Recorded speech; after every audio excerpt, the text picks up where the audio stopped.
Hi girls, good morning. ह्याच्या अगोदर आपण एक्झरसाइज 3.1मधलं क्वेश्चन नंबर 7पर्यंत क्वेश्चन पाहिले होते. आज आपण क्वेश्चन नंबर 8 पाहणार आहोत.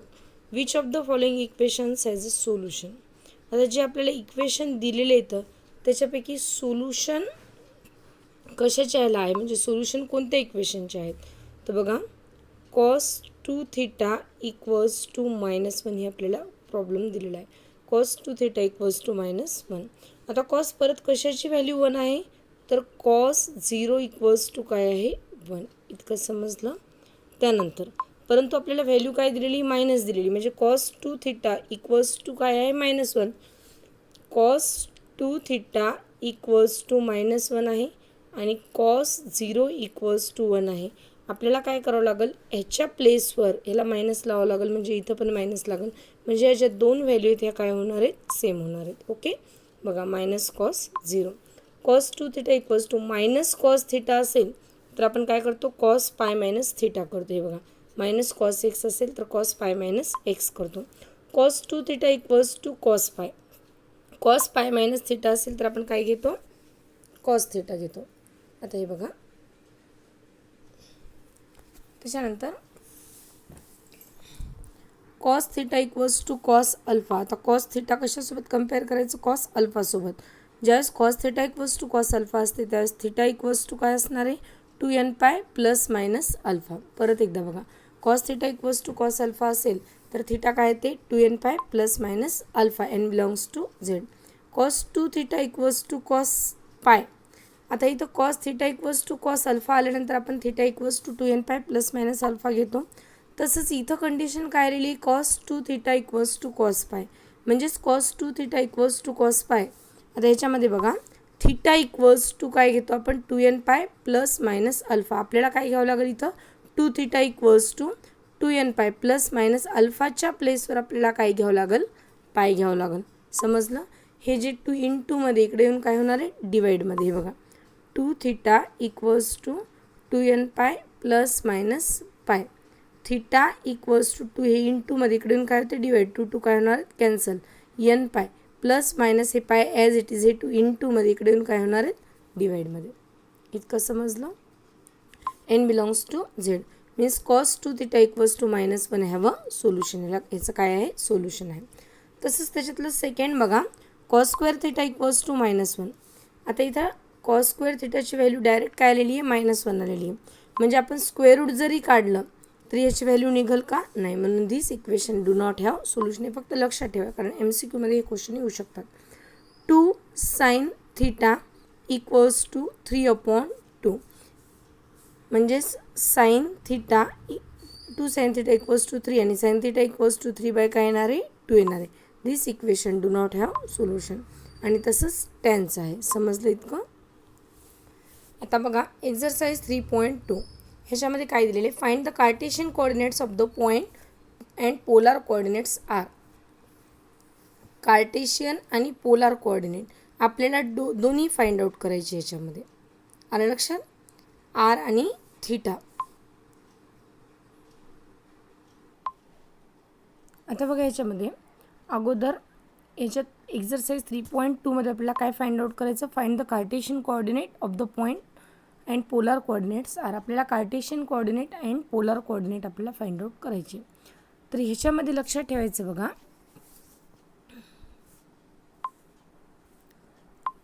पोलार कोऑर्डिनेट्स आपण कशाला म्हणतो आणि कार्टेशियन कोऑर्डिनेट्स आपण कशाला म्हणतो. जे x आणि y असतात त्याला आपण कार्टेशियन कोऑर्डिनेट म्हणतो. r, थीटा असेल त्याला आपण काय म्हणतो, पोलार कोऑर्डिनेट. तुमच्या बुकमध्ये पोलार कोऑर्डिनेटचं दिलेलं आहे बघा. O be the fixed point in a plane. एका प्लेनमध्ये ओ हा फिक्स्ड पॉईंट आहे, अशी डायग्राम दिलेली आहे. हे बघा, O be the fixed point in a plane. O X be the fixed region ray in the plane. हे बघा, हा ओ एक्स हा काय दिलेला आहे, फिक्स्ड एक रे दिलेला आहे त्या रिजनमध्ये. O is called as pole and ray O X is called as polar axis. या ओला आपण पोल म्हणतो आणि या ओ एक्सला आपण काय म्हणतो, पोलार ॲक्सिस म्हणतो. द ऑर्डर्ड पेअर म्हणजे दोन्ही सोबत आलेले आहेत, r, theta, determines the position of the P in the plane. आता हा आर आणि हा थीटा हा काय करतो, पीची पोझिशन या प्लेनमध्ये डिटरमाइन करतो. Okay, then they are called as polar coordinates. म्हणजेच आर आणि थीटा या दोन्हीला आपण काय म्हणतो, पोलार कोऑर्डिनेट्स. एक्स आणि वाय या दोन्हीला आपण काय म्हणतो, कार्टेशियन कोऑर्डिनेट्स म्हणतो. आणि आरला परत आपण रेडियस व्हेक्टर पण म्हणू शकतो. या आरला आपण काय म्हणू शकतो, radius vector. And theta is called as a vectorial angle of the P. या थीटाला आपण अँगल म्हणू शकतो किंवा vectorial angle of the P. म्हणजे तुम्हाला लक्षात आलं असेल की आपण पोलार कोऑर्डिनेट्स कशाला म्हणतो, r comma theta is the polar coordinate and x comma y are the Cartesian coordinate. तुम्हाला पोलार कोऑर्डिनेट जर दिलं तर तुम्हाला कार्टेशियन कोऑर्डिनेट फाइंड आउट करावं लागते. कार्टेशियन कोऑर्डिनेट दिलं तर तुम्हाला पोलार कोऑर्डिनेट फाइंड आउट करावं लागते. म्हणजेच आर थीटा झाले पोलार कोऑर्डिनेट आणि एक्स वाय झाले कार्टेशियन कोऑर्डिनेट. समजलं इतकं. आता ह्याच्यामध्ये एक लक्षात ठेवायचं, दोन ह्याच्यात ट्रिग्नोमेट्रिक फंक्शन इम्पॉर्टंट आहेत, साइन आणि कॉस. हे बघा, sine theta and cos theta. अगोदर साइन आणि नंतर काय दिलेलं आहे, कॉस. या दोन्हीचं कसं लक्षात ठेवायचं, sine theta equals to y upon r आणि cos theta equals to x upon r. आलं लक्षात. अगोदर ABCDमध्ये सी येते, त्याच्यावरून लक्षात ठेवायचं अगोदर एक्स येणार आणि नंतर एस येईल, त्याच्यावरून लक्षात ठेवायचं नंतर वाय येणार. म्हणजे कॉस थीटा जर अगोदर आपण लक्षात ठेवलं तर एक्स बाय आर आणि साइन थीटा असेल तर वाय बाय आर. किंवा sine theta equals to sine म्हणल्यानंतर वाय येणार, वाय अपॉन आर आणि cos theta equals to x upon r. समजलं इतकं. ह्याच्यावरून आपण काय तयार करू शकतो, y equals to r sine theta आणि x equals to r cos theta. हे बघा, हे आर डिवाइडमध्ये तिकडे जाऊन इंटूमध्ये y equals to r sine theta आणि हे एक्स इथं ॲज इट इज राहू द्या, एक्स इक्वल्स टू आर डिवाइडमध्ये इकडे येऊन इंटूमध्ये x equals to r cos theta. समजलं. एक्स आणि वाय म्हणजे एक्सचा फॉर्म्युला येणार आहे x equals to r cos theta. हे बघा, x equals to r cos theta आणि y equals to r sine theta. आलं लक्षात. त्यालाच आपण काय म्हणतो, relationship between Cartesian and polar coordinate. X equals to r cos theta and y equals to r sine theta. आता question number first बघा. आता याच्यात आपल्याला काय फाइंड आउट करायचे, find the Cartesian coordinates of the point whose polar coordinate are 2, π/4.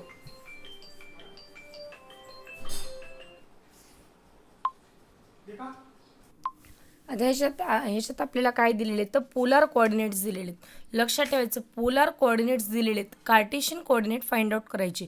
Polar coordinates कशाला म्हणतो आपण, आर कॉमा थीटाला. आर आणि थीटा हे दोन काय आहेत आपले पोलार कोऑर्डिनेट. फाइंड आउट काय करायचं, कार्टेशियन कोऑर्डिनेट. फॉर्म्युला तोच यूज करायचा, कोणता, x equals to r cos theta, y equals to r sine theta. बघा, ह्याला आपण आर आणि थीटा म्हणतो. ह्याच्यामध्ये आर किती आहे, √2 आणि थीटा किती याच्यामध्ये π/4 आपल्याला दिलेले.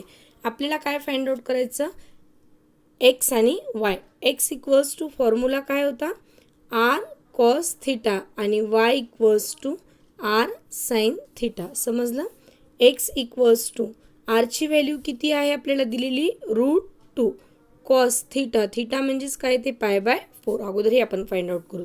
एक्स इक्वल्स टू हे √2 कॉस π/4 कशाला म्हणतो आपण, 180/4 आणि 180/4 केलं तर आन्सर येणार आहे 45. कॉस 45ची व्हॅल्यू किती, 1/√2. हे दोन्ही काय होणार, कॅन्सल. म्हणजे एक्सची व्हॅल्यू किती आली, 1 आली. इतकं समजलं.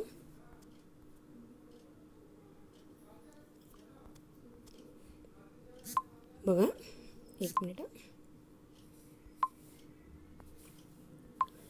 एक्सची व्हॅल्यू किती आलेली ह्याच्यामध्ये, हे बघा इथं एक्सची व्हॅल्यू किती आहे, 1.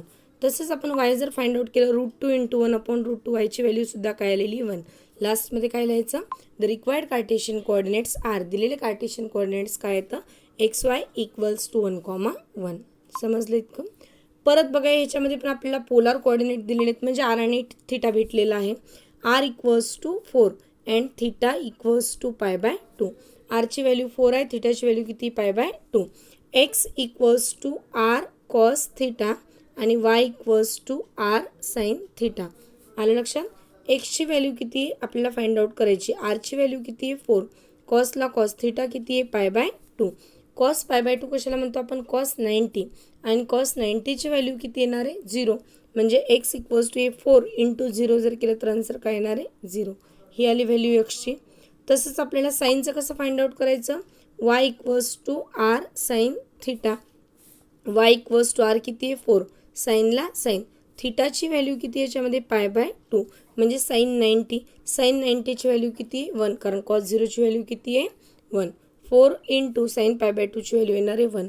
y = 4 म्हणजे आपल्याला कार्टेशियन कोऑर्डिनेट्स काय काय भेटलेले आहेत. The required Cartesian coordinates are xy = or equivalent to 0,4. Okay. तसंच थर्ड नंबरचं बघा 3/4, 3π/4 r, थिटा. हे r आहे आणि हे काय आहे थिटा आहे. आता याच्यामध्ये व्यवस्थित लक्ष द्या. 3π/4 आपण कशाला म्हणतो, हे 3 पाय म्हणजेच 180/4 15 135. ह्या 135ला आपल्याला काय करावं लागेल, कन्वर्ट करावं लागेल किंवा डायरेक्ट व्हॅल्यू लक्षात ठेवायचं की -1/√2 येणार आहे. सॉरी 1/√2 येईल. ओके बघा हे किंवा ह्या फॉर्म्युल्यामध्ये ठेवून आपण केलं तरी चालते. cos 135ला आपण काय करू शकतो, cos 90 + 45. हे बघा cos 90 + 45 आणि 90लाच आपण काय म्हणतो π/2. cos π/2 + 45. cos π/2 + थिटा असेल तर काय येते आन्सर -sin 45. मी सांगितलं होतं जिथं π/2 येईल तिथं कॉसचं काय होईल चेंज, साईन, आणि साईनचं काय होईल कॉस. जिथं पाय असेल तिथं चेंज होईल का नाही. म्हणजे cos π/2 + 45 असेल तर याचा आन्सर येणार आहे -sin 45. मायनसला -sin 45ची व्हॅल्यू किती 1/√2. समजलं इतकं. म्हणजे डायरेक्ट 3π/4च्या ऐवजी cos 3π/4च्या ऐवजी आपण काय लिहिणार 1/√2. परंतु हे मायनस घेणार. ओके. आता बघा y = r ची व्हॅल्यू 3/4 × sin 3π/4. sin 3/4ची व्हॅल्यू काय येणार आहे 1/√2. x = -3/4√2. हे बघा इथं 3 × -1 -3/4√2. काही कॅन्सल होते का नाही. इथं 3/4√2. हे झाले कार्टेशियन कोऑर्डिनेट्स. ओके. त्यानंतर 1/2, 7π/3. आता याच्यामध्ये हे r आणि थिटा आहेत. ओके. 7π/3 जरी असेल तर त्याला कन्व्हर्ट करायचं. इथं व्हॅल्यू डायरेक्ट लिहिलेली बघा, त्याची व्हॅल्यू लक्षात ठेवायची 1/2. x = r ची व्हॅल्यू 1/2 × cos 7π/3. 7π/3 म्हणजे 1/2. 1/2 × 1/2 जर आपण घेतलं तर आन्सर येणार आहे 1/4. तीच व्हॅल्यू साईनची घेतली तर काय येणार आहे 1/2 × √3/2. ह्याचा आन्सर येणार आहे √3/4. समजलं इतकं. हे झाले तुम्हाला पोलार कोऑर्डिनेट दिलेले आहेत आणि कार्टेशियन कोऑर्डिनेट तुम्हाला फाइंड आउट करायचे. आता पुढच्या क्वेश्चनमध्ये तुम्हाला कार्टेशियन कोऑर्डिनेट दिलेले असणार आहेत, तुम्हाला पोलार कोऑर्डिनेट फाइंड आउट करायचे. ओके. ते पुढच्या व्हिडिओमध्ये बघू.